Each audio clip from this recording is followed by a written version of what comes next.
कितना कोई को लगा कि परमेश्वर का उपस्थिति इस जगह पे था? कितना कोई ने फील किया परमेश्वर का उपस्थिति को? आमीन। जिन्होंने फील किया, मुझे विश्वास है कि आपका जीवन आज बदलेगा। आमीन। आज का आपका जीवन में कुछ तो नया होगा।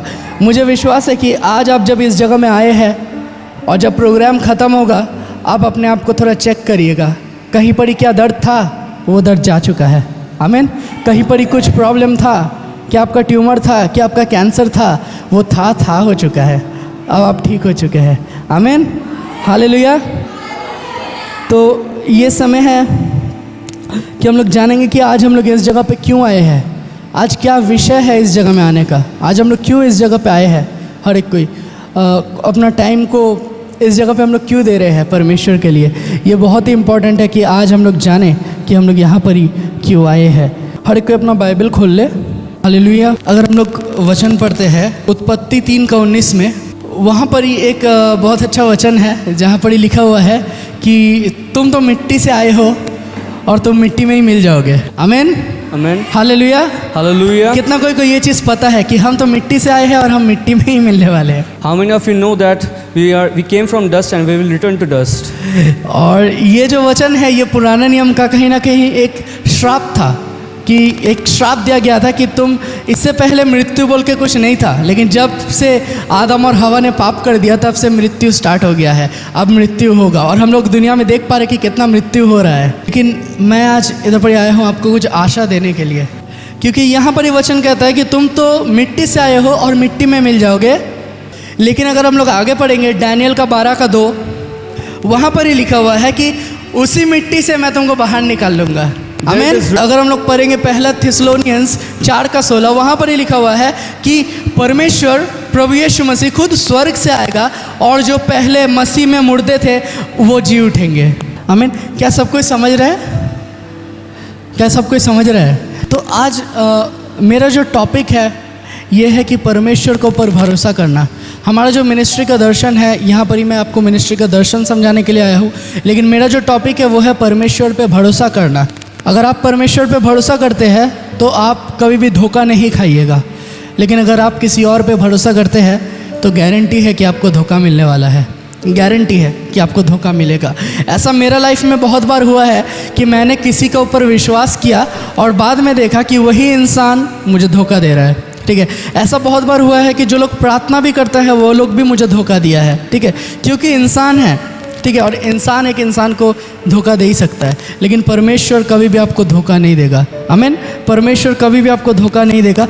हमारा मिनिस्ट्री जब हम लोग शुरू किए थे, मुझे याद है 2017 में मैं था, सिस्टर सिमरन थी मेरा साथ और हमारा परिवार था। तो हम लोग सोच रहे थे कि अब हम लोग क्या करें। उधर बड़ी हम लोग सोच रहे थे कि हम लोग को क्या करना चाहिए, कि हम लोग क्या करें। लेकिन उससे कुछ साल पहले 2015 में क्या हुआ था, 2015 में जब उस समय मैं नया फेलोशिप में जाना शुरू किया। वैसे तो बचपन से प्रभु का बारे में सुना हूँ, सब कुछ किया हूँ, लेकिन 2015 में मैं पहला बार प्रभु को जाना, अच्छा तरीक़े से ग्रहण किया और मैं प्रभु में आस्ते आस्ते आगे बढ़ती गया। तो 2015 में कुछ ऐसा होता है, मुझे वो डेट याद है कि 23 मार्च 2015, उस दिन क्या होता है, मैं अपना घर में था, मैं अपना घर में प्रार्थना कर रहा था, आराधना कर रहा था। कुछ परेशानी चल रहा था जिसका वजह से मैं अपना घर बंद करके रखा था और घर बंद रखे हुए मैं उधर पर आराधना कर रहा था। और मैं नया विश्वासी हुआ था, जस्ट एक सप्ताह हुआ है विश्वासी होते हुए। और उस समय मैं आराधना कर रहा था मेरे घर में आराधना करते करते कुछ गाना चलाया था और उसमें मैं सुबह 10 या 11 बजे से मैं आराधना कर रहा था और मैं परमेश्वर से प्रार्थना कर रहा था, जबकि मुझे प्रार्थना करना नहीं आता था। लेकिन फिर भी मैं रो रहा था, बहुत तकलीफ़ में था, कष्ट में था, मैं रो रहा था, परमेश्वर से प्रार्थना कर रहा था। और जब मैं ऐसा कर रहा था, मैं अचानक से देखा कि मेरा सामने कोई एक जन खड़ा है, जो मुझे बुला रहा है अपना तरफ। सोचे कि ऐसा ही एक खाट में मैं बैठ के था और वहाँ से कोई एक जन आके खड़ा हो गया वहाँ पर ही, और वहाँ आके मुझे बुला रहा है।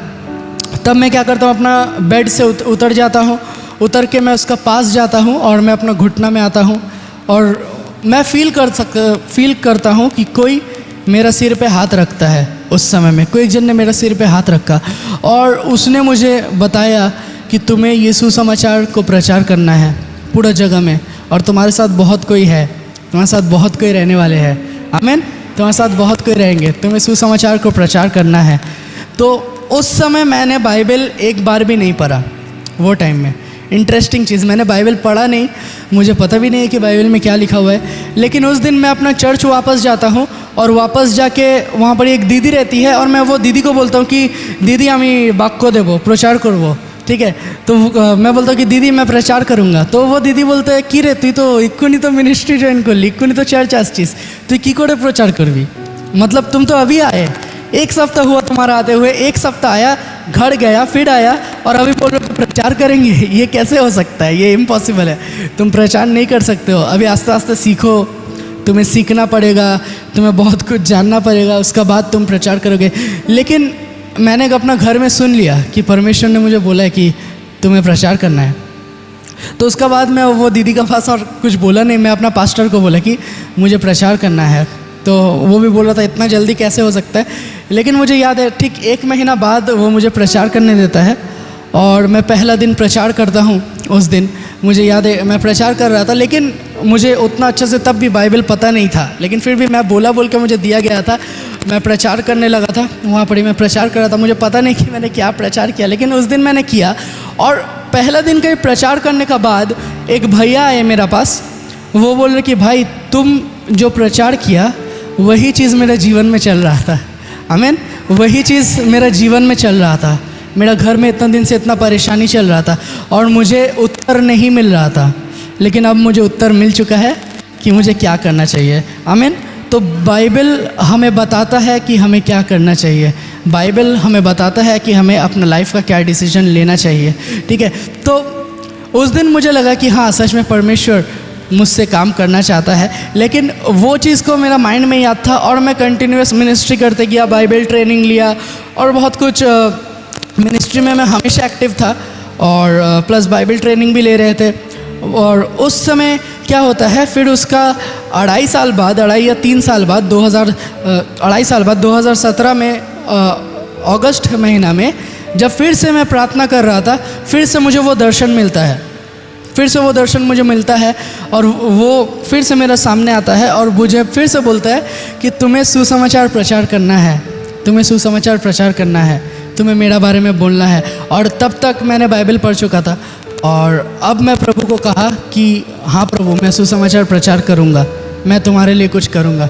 उस समय मैं उठा, फिर मैं मेरे साथ सिमरन थी, सिस्टर सिमरन वो थी, और हम लोग एक बैंक में बैठ के थे। मुझे याद है हम लोग एक बैंक में बैठ के थे हाफ पैंट पहन के, और मैं बोल रहा था कि क्या किया जा सकता है। परमेश्वर का आवाज़ मुझे आ रहा है बार बार ऐसा कुछ हो रहा है कि क्या किया जा सकता है।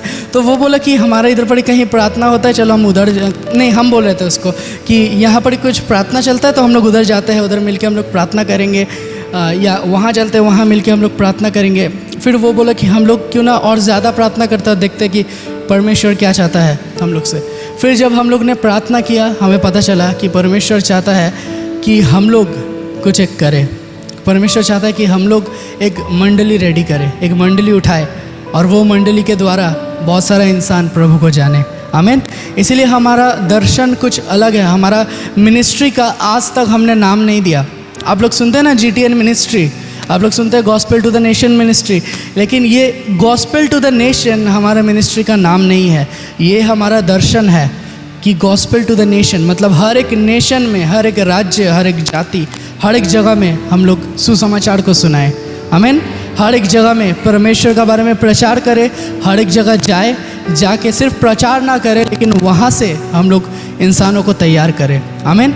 ये हमारा दर्शन है कि हम हर एक, चाहे वो जितना भी बड़ा शहर हो या जितना छोटा विलेज हो, हमारा ये दर्शन है कि हम लोग हर एक जगह जाए और जाके सुसमाचार प्रचार करें। आमीन। जब मैंने मिनिस्ट्री पहला स्टार्ट किया था, मुझे याद है 28 अगस्त 2017 में वहाँ पर ही हम लोग सभा कर रहे थे और पहला सभा किए, उसका बाद और 1-2 महीना गया और बहुत कोई से मैं मिल रहा था, नया बहुत सारा पास्टर से मिल रहा था, बहुत लीडर्स से मैं मिल रहा था। तो इनमें से एक जन से मैंने मिला, वो मुझे बोल रहा था कि डेविड तुम इतना यंग उम्र में कैसे मिनिस्ट्री कर रहे हो। मैं उसको बोल रहा था कि सब प्रभु का दया है, प्रभु ने ये बताया, प्रभु ने वो बताया। तो वो मुझे बोल रहा है कि ये उम्र है पढ़ने लिखने का, ये उम्र मिनिस्ट्री करने का नहीं है। तुम अगर ये उम्र में मिनिस्ट्री करोगे तो तुम्हारा मिनिस्ट्री ज़्यादा से ज़्यादा 3 महीना चलेगा, 4 महीना चलेगा, 1 साल चलेगा, उसका बाद तुम्हारा मिनिस्ट्री बंद हो जाएगा। तुम क्यों कर रहे हो ये सब? तुम मिनिस्ट्री मत करो, ठीक है? तुम मिनिस्ट्री मत करो, तुम अभी पढ़ाई लिखाई करो, मिनिस्ट्री तुम बाद में करोगे। मैं उसका बात सुन के थोड़ा सा अपसेट हो गया था, लेकिन जब मैं घर आया वापस, मैं घर आके प्रार्थना करने लगा और मैं परमेश्वर से पूछने लगा कि परमेश्वर तेरा क्या इच्छा है बता। और परमेश्वर ने मुझे फिर से वही बताया कि तुम्हें सुसमाचार प्रचार करना है। आमीन। तो मुझे लगता है कि परमेश्वर जो बता रहा है वो कोई इंसान बताने से बहुत ज़्यादा बड़ा है। आमीन। चाहे मुझे अभी नरेंद्र मोदी आके बोल दे कि तुम चर्च सर्विस बंद कर दो, लेकिन अगर परमेश्वर बोल रहा है खोलो, आप लोग क्या करिएगा? क्या करिएगा?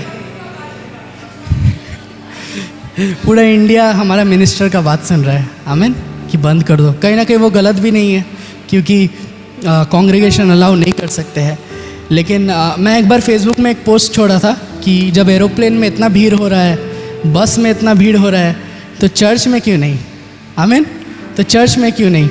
आमीन। इंसान विश्वास करता है, इंसान अभी प्रार्थना में विश्वास नहीं करता है, बहुत सारा इंसान। मैं जब इंसान के पास जाके बोलता हूँ कि मैंने देखा है, कोई मेरा सामने था ऐसा करके, बहुत कोई हंसता है, बोलता है ये क्या बोल रहा है, ऐसा कैसे हो सकता है, ऐसा कैसे हो सकता है। और अभी तो टेक्नोलॉजी का ज़माना है, मॉडर्न ज़माना है, बहुत कोई विश्वास नहीं करेगा, बहुत कोई बोलेगा परमेश्वर कोई नहीं है, बहुत कोई बोलेगा सभी एक है, जिसका पास जाओ एक ही का पास प्रार्थना जाता है। तो मैं आपको बताना चाहता हूँ कि सब एक नहीं है, सब एक नहीं है। क्या मोहम्मद क्रूस पे मरा था हमारे लिए? मरा था मोहम्मद? नहीं मरा था। आमीन। क्या राम क्रूस पे मरा था?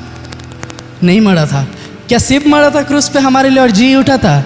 नहीं। लेकिन अगर आप बाइबल पढ़िएगा, बाइबल कहता है कि बलिदान का ज़रूरत है इंसान का परिवर्तन के, इंसान का उद्धार के लिए। और वो एक जो प्रभु यीशु मसीह है वो हमारे लिए अपना जान को दिया ताकि हमें उद्धार मिल पाए। अगर आप ऋग्वेद पढ़िएगा, ऋग्वेद में भी लिखा हुआ है कि एक मसीहा आने वाला है, जो मसीहा को पेड़ पे टंगा के मार दिया जाएगा। आमीन। ऋग्वेद में लिखा हुआ है ये चीज़ कि उसे मार दिया जाएगा और वो हमारे पाप का उद्धार करेगा। आमीन। वो हमें पाप से छुड़ाएगा। तो सोचिए, वो यीशु मसीह के बारे में कह रहा है और वही यीशु मसीह का नाम हमें प्रचार करना है, वही यीशु मसीह के बारे में प्रचार करने के लिए हम लोग निकले। तो जब हम लोग मिनिस्ट्री स्टार्ट किया, ऐसा बहुत समय ऐसा हुआ कि इंसान लोग हमें नीचे करने का कोशिश किया। इंसान ने बोला कि तुमसे नहीं होगा, तुम ये नहीं कर पाओगे, वो नहीं कर पाओगे, तुम्हारे पास सर्टिफिकेट नहीं है। एक जन तो ऐसा था, मुझे बोल रहा था, सुन के मुझे हंसी लगता है कि तुम्हारे पास सर्टिफिकेट नहीं है, तुम मिनिस्ट्री कैसे करोगे, तुम्हारे पास सर्टिफिकेट नहीं है। और बहुत अच्छा से बोल रहा था, बाबू तुम्हारे काছে तो सर्टिफिकेट नहीं, तुम की करे करबे। तो अगर वो मेरा वीडियो देख रहा है तो विश्वास कीजिए, मैं उसी को बोलना चाहता हूँ कि सर्टिफिकेट झुला लीजिए और प्रभु को बोलिए कि मुझे स्वर्ग जाना है। अगर प्रभु ले जाता है तो मैं भी ले लूँगा सर्टिफिकेट। आमीन। आमीन। अगर आपका मन नहीं बदलता है, अगर आपका जीवन नहीं बदलता है, तो आप जितना भी सर्टिफिकेट टंगा लीजिए, स्वर्ग में नहीं जा पाइएगा। आमीन। आमीन। लेकिन ज़रूरत है कि आपका जीवन बदले, सबसे पहला चीज़। और इसीलिए आज हम लोग ये प्रोग्राम करते हैं हर साल। आज हमारा मिनिस्ट्री 3 साल कंप्लीट हो रहा है। कोई बोला था कि 3 महीने में बंद हो जाएगा, लेकिन 3 साल आज हम लोग कंप्लीट कर रहे हैं और ये सिर्फ़ और सिर्फ प्रभु का दया है। आमीन। इसीलिए कभी भी कोई भी इंसान का ऊपर भरोसा मत कीजिए, कोई भी इंसान का बात मत सुनिए, क्योंकि जब आप प्रभु यीशु मसीह का बात सुनते हैं, परमेश्वर का बात सुनते हैं, परमेश्वर हमें लीड करता है बहुत ही अच्छा तरीके से, परमेश्वर हमें गाइड करता है। ऑलरेडी टाइम बहुत हो चुका है, इसलिए मैं ज़्यादा नहीं बोलूँगा, लेकिन आज आप लोग इस जगह में आए हैं तो एक चीज़ विश्वास रखिए कि आपका जीवन ज़रूर बदलेगा। क्योंकि लास्ट ईयर यही प्रोग्राम हम लोग किए थे। कितना कोई था? कितना कोई था? ठीक है। और नया कौन कौन है? हाथ उठाइए। लास्ट ईयर क्या हुआ था पता है? लास्ट ईयर हम लोग प्रोग्राम किए थे और वो हॉल पूरा भर गया था। हॉल का बाहर इंसान था। बहुत कोई फेसबुक से मुझे SMS करना था कि भाई मुझे आना है इस जगह में, तो मैं सबको एड्रेस बता रहा था, सबको आ रहा था। उनमें से कोई एक जन ऐसा था जिसका ब्लड कैंसर था। ब्लड कैंसर सुने हैं? ब्लड कैंसर, उसका ब्लड कैंसर था। और वो प्रोग्राम में बहुत वो मतलब आने के लिए रेडी था, तो मैं उसको बताया, वो बहुत दूर से आया प्रोग्राम में, ठीक है। और वो प्रोग्राम में सीरियसली बहुत दूर दूर से इंसान आया था, कोई मुंबई से आ रहा है, कोई बैंगलोर से आया है, ठीक है, बहुत अलग अलग जगह से इंसान लोग आया था, लेकिन वो भी बहुत दूर से आया था सिर्फ वो प्रोग्राम अटेंड करने के लिए। और वो उस प्रोग्राम में बैठ के था, हम लोग प्रार्थना किया, आराधना हुआ, स्टार्टिंग से एंड तक प्रार्थना हुआ, एंड में हम लोग हीलिंग्स में गए थे, हीलिंग्स का हम लोग ने प्रार्थना दिया उसे, और प्रार्थना देने के बाद वो जब घर जाता है, फेसबुक में वो मुझे SMS करता है, बोलता है भाई मेरा ब्लड कैंसर था, और जैसे उसने था बोला मैं समझ गया और मैं प्रभु को धन्यवाद दिया। वो बोला कि मेरा ब्लड कैंसर था, लेकिन इस बार जो रिपोर्ट आया है डॉक्टर बोल रहा है ज़रा सा भी कैंसर नहीं है। आमीन, ज़रा सा भी कैंसर नहीं है। आमीन, हालेलुया। इनफैक्ट बहुत कोई देखा है हमारा मिनिस्ट्री में, लास्ट ईयर का गुड फ्राइडे एक भाई आया था, पाँव में पूरा लपेट के, पूरा चल नहीं पा रहा था, रिक्शा में करके आया, प्रार्थना खत्म हुआ, पीछे से चल के आ रहा है। आमीन। प्रभु यीशु मसीह जीवन बदल सकता है। प्रभु यीशु मसीह सिर्फ चंगाई ही नहीं देता है, लेकिन जीवन भी बदलता है, और वही परमेश्वर आज आपका जीवन बदलेगा। आमीन, हालेलुया।